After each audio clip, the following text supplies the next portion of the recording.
Today we're braising some beef with a 5-spice roux, using a French technique to really make the most out of the famous spice blend. And we start by browning the beef. We have a very hot pan with a very generous amount of high smoke point neutral oil, searing the beef in one single layer and in batches if necessary to minimize heat loss. The objective of the exercise here is through heat, we want to cause the Maillard reaction, what's going to make the meat taste complex and meaty. And later, with higher temperature, the caramelization, what's going to give us the nutty complexity. The two fancy terms together is what differentiate a piece of steak from boiled meat. You season generously with salt, and you can use whatever braising joint you like, as long as you keep them chunky, so that you can get the browning you desire without overcooking the meat. Once the beef is beautifully browned on all sides, they come out temporarily. Now, what is normally an optional step of fat skimming is mandatory today, and we want to take out all the fat. And the reason for that is because we are going to make a roux. I want to have more control over how much fat in total that we're using. So we could have a ballpark 1-to-1 flour to fat ratio. For instance, here, we can either ditch some fat or top up the flour. So now, 1-to-1 fat back in, and we start to build our aromatic base. Today, with the holy trinity of Chinese cooking, ginger for some warmth and that zesty spiciness that would cut through the richness of the beef, garlic for some pungency, umami, and later with heat, some caramelized sweetness, scallion for some more aromatic sweetness. And again, the recipe is a guideline. It's a flavorful enough dish. Use minced onion if that's what you have. Don't let the shopping stop you from making this. And through heat, we evaporate their water content to concentrate their flavors. And the moisture they release will A, start mopping up those beautiful fond, beautiful burn bits, beautiful flavors we just created. And B, start cooling down the pot,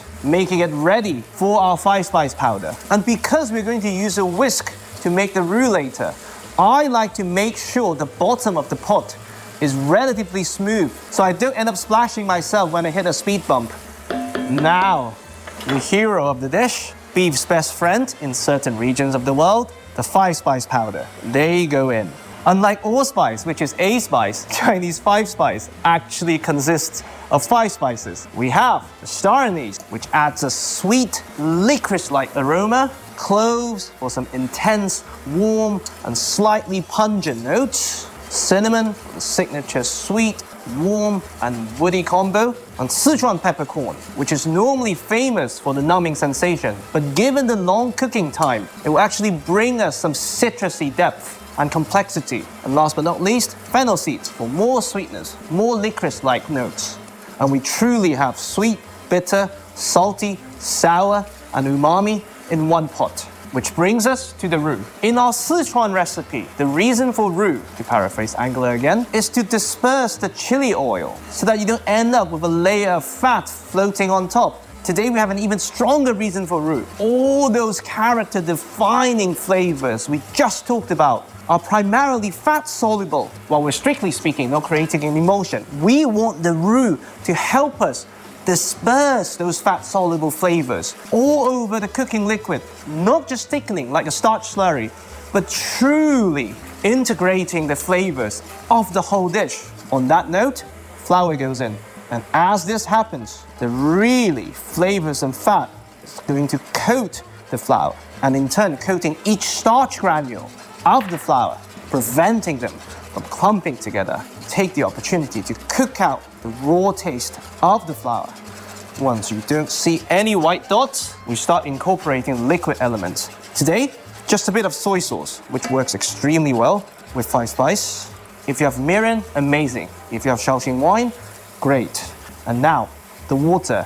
And as we introduce liquid elements, the starch granules, they start to swell, gelatinizing, starting to thicken the sauce. And that's why it's very important to use a cold liquid to slow down the process slightly, to buy yourself more time, to prevent them from clumping.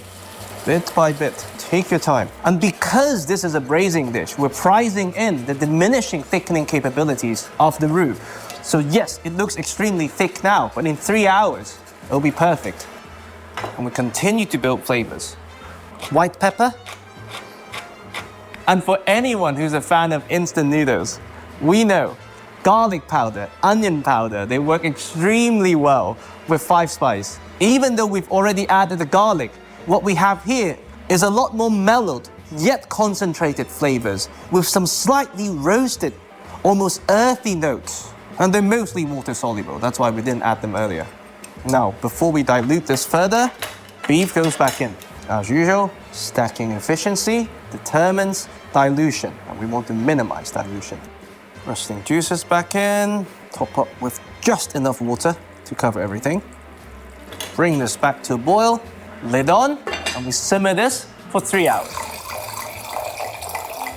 After 3 hours, look at this beauty. We know there was a bowl of fat. We know there is more rendered beef fat, but where is the fat?